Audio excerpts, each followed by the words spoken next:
The Pokemon trading card game has always been built on three things: collecting, trading, and most importantly for thousands of players across the world, battling. Ever since the early days of the Pokemon TCG, there have always been what have been known as single prize Pokemon, cards that give your opponent one of their 6 prize cards that they need in order to win the game. Over the course of 25 years, single prize decks have made a major impact in the game, even with the introduction of more powerful cards that offer more than one prize card, like EX, GX, and V Pokemon. However, in more recent times, which is the Stellar Crown format at the time of recording this video, single prize decks are nowhere to be seen. And the only single prize Pokemon that seem to be used competitively are either support engines, tech cards, or pre-evolutions in bigger beatstick decks with multiple prize EX or V Pokemon.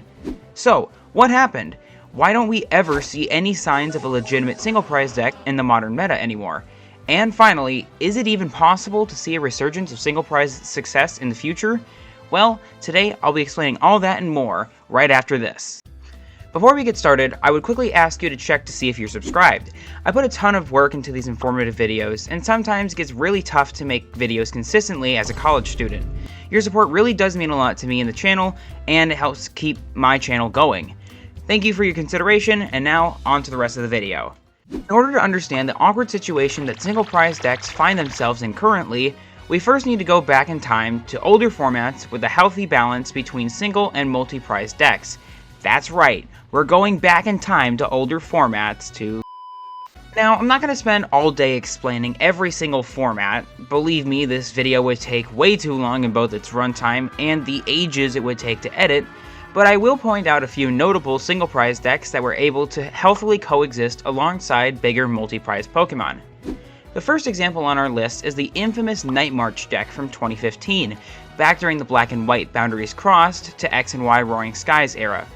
Night March was a unique deck for its time, and Creatures has tried not once, not twice, but 3 times to replicate its success, but we'll talk about that again later. What you essentially need to know is that this deck relied on you dumping as many Pokemon with a Night March attack into the discard pile as you could. This allowed you to fuel Joltix, and technically Mew EX's Night March attack, to hit for massive damage. That's right, your eyes do not deceive you, a 30 HP Pokemon was at one point a valid meta threat offensively.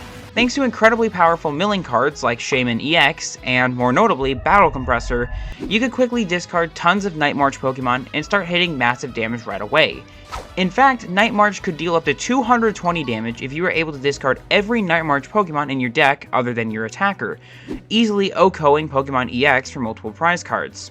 This easy setup, combined with the raw power of the engine, was a perfect trade-off for being a deck focused around super small HP Pokemon. This deck probably was the single prize deck from the modern era that left the biggest legacy on the game, but to date, there has never been a deck quite like it since. The next deck on our list is Zapdos Buzzwole, a powerful, fast-hitting deck from 2019 that combines the easy chip damage from Team Up Zapdos and the potentially massive damage from Buzzwole if your opponent was exactly at 4 prize cards. This deck not only was able to deal heavy damage quickly, but it also effectively used one of the best support Pokemon in the history of the game, Team Up Jirachi.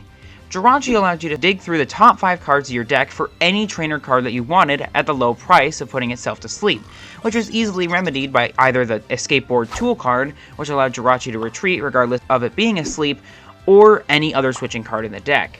Switching Jirachi out into a Zapdos allowed you to do 80 damage for a single electric energy, which could be boosted by 1 or more electro powers. Long story short, this deck took advantage of its speed, consistency, and the fact that it required its opponents to KO 6 individual Pokemon. Zapdos Buzzwole, or more affectionately named Zap Beasts, had well over 24 top 64 finishes at UIC 2019, OCIC 2019, and NAIC 2019 across the 3 different age divisions, even becoming the NAIC champion in the Juniors division. This deck truly embraced one of the single prize archetype's greatest strengths, and performed to great success in a format where big HP GX Pokemon were becoming the norm, which only makes its performance even more remarkable. The final single prize deck from the past that we'll be looking at is Lost Zone Box, specifically the earliest Sword and Shield era build from early 2023. While the deck still relied on getting cards into the Lost Zone to activate incredibly powerful cards like Cramorant, Mirage Gate, and Sableye like it does today,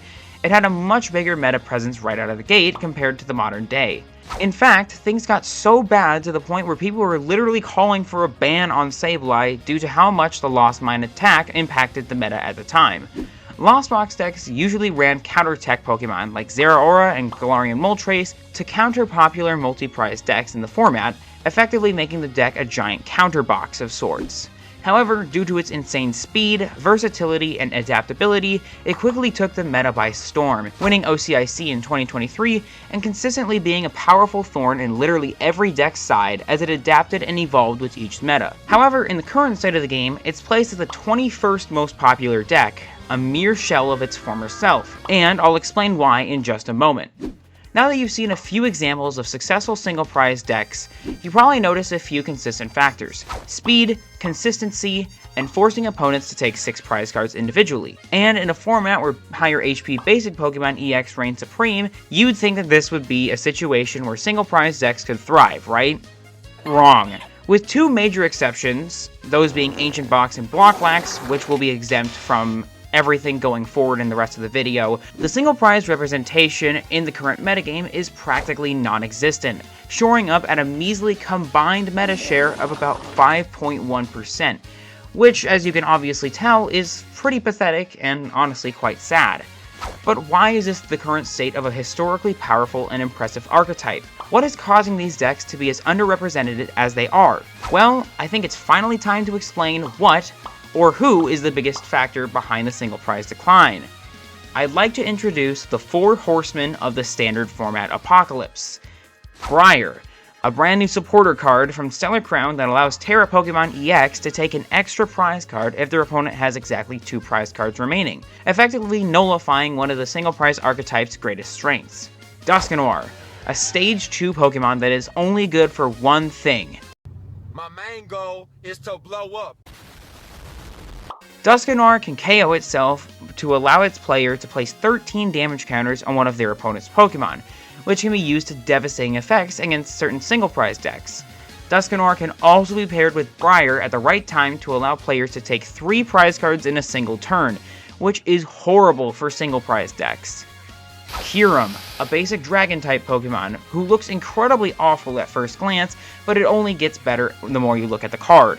Someone on the design team at Creatures must really hate Lost Box decks, because Kyurem can attack for 1 energy if your opponent has a card with Colress in its name in their discard pile. But the main focus of this card is the Trifrost attack, potentially one of the most disgustingly toxic attacks in the history of the game. Trifrost discards all energy from Kyurem, or more likely Regidrago V-Star, in order to do 110 damage to 3 opposing Pokemon. This obviously is devastating for single prize decks for 2 reasons. 1, your opponent can potentially take 3 or more prize cards in 1 turn depending on the situation, once again defeating the whole purpose of playing single prize Pokemon. And 2, your board could be completely wiped clean and absolutely destroyed, ruining your entire game plan and leaving you with nothing. Kyurem is probably the single worst card for the health of the single prize archetype in the current meta, even though it's only present in 1 major meta deck. And finally, the Pokemon that started the end of single prize decks. Behold, Jake Gearhart's worst nightmare, Iron Hands EX.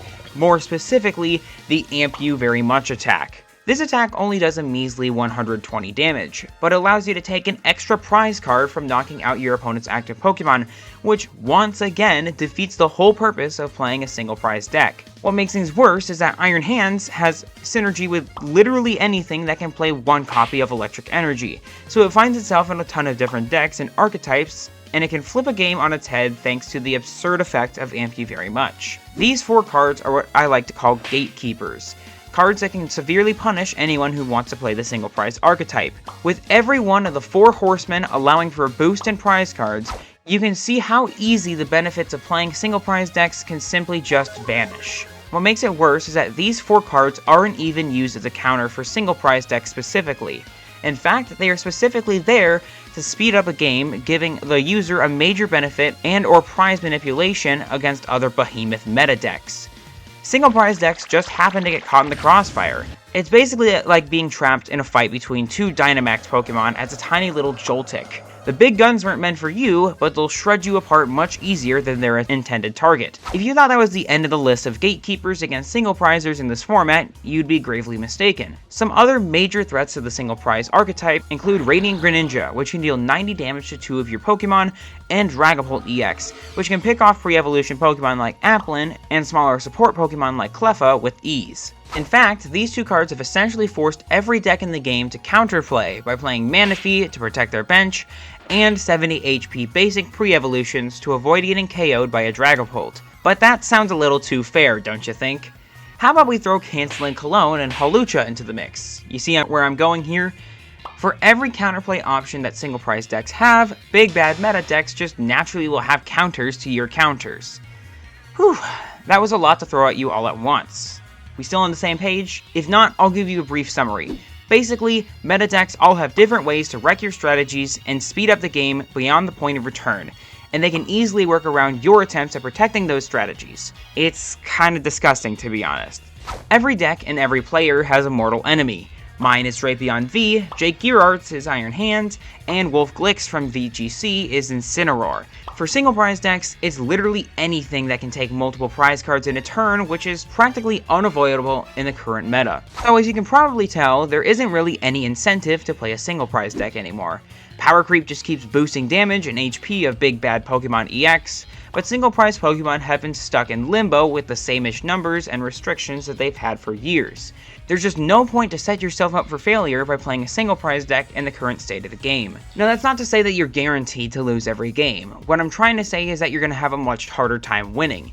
Even though there are hundreds of single prize Pokemon in the standard format at the moment, there's only a tiny percentage of them that are actually worth playing competitively. Remember when I mentioned that we'd come back to Creature's unsuccessful attempts to recreate Night March? Well, the core reason why Night March worked in its format was because of the insane speed with cards like Battle Compressor and high damage output against EX decks. Since most EX Pokemon at the time had around 200 HP, this worked out quite nicely for Night March, allowing itself to find a niche where it was able to thrive.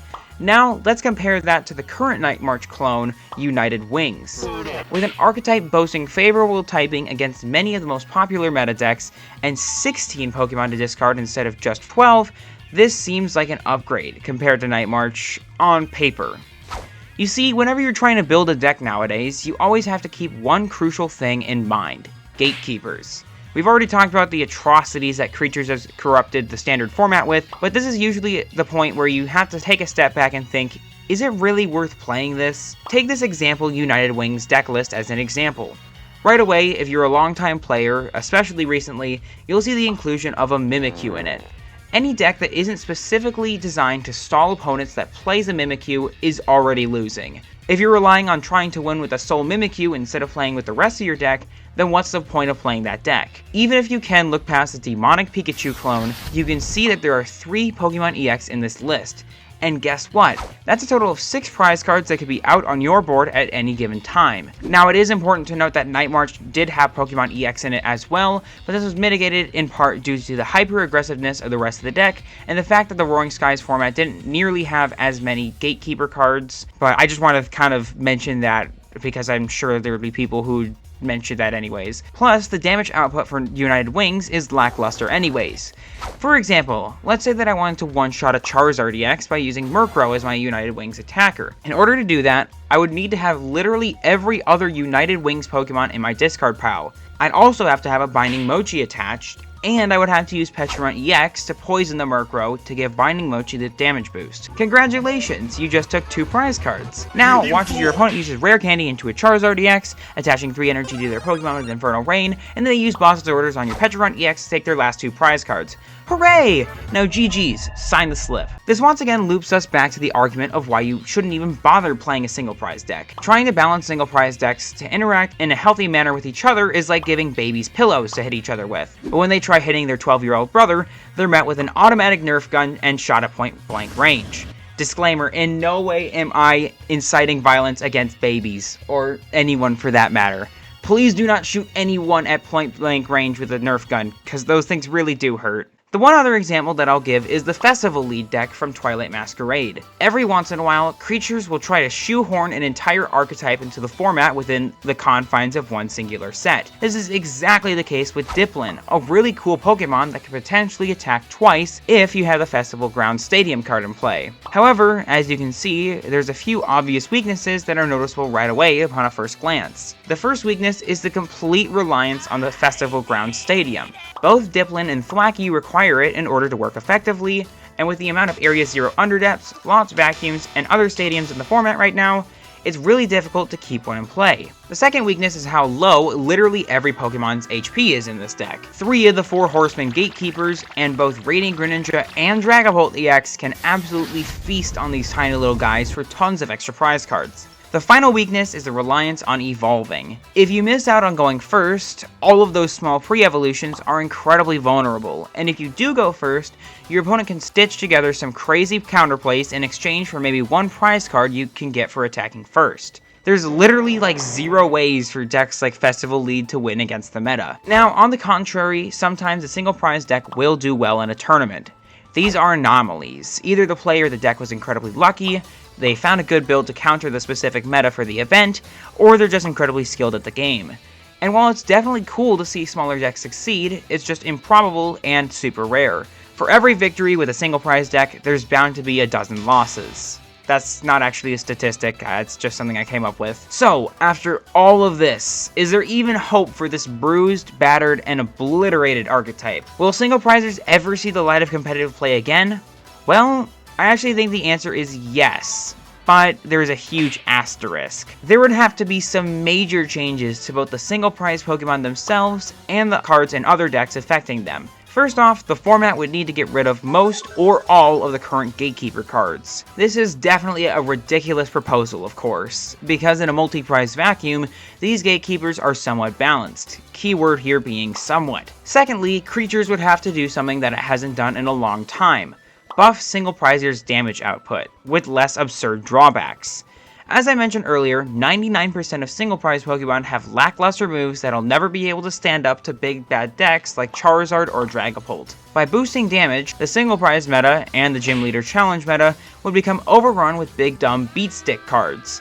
But in the current state of the game, that's the only way that single prizers can survive. And finally, you need to make playing a single prize deck feel rewarding. Whether that means improving consistency, creating satisfying counters to meta decks, or just making the experience as a whole feel more exciting. Creatures definitely has the right tools for the job, but at the moment, they've chosen to favor the big bad decks. And to be completely honest, I can't blame them. In addition to being a competitive game, the Pokémon TCG still has to make money at the end of the day. If you were to focus on just single prize Pokemon, you take away the excitement and hype behind obtaining new cards. That's just another issue that power creep has caused in this game. People want to play big HP, bigger damage Pokemon, and single prizes just don't make the cut.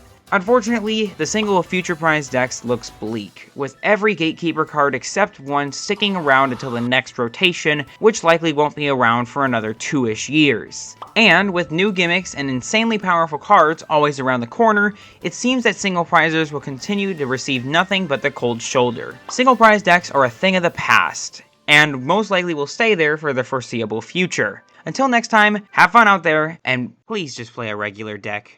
See ya!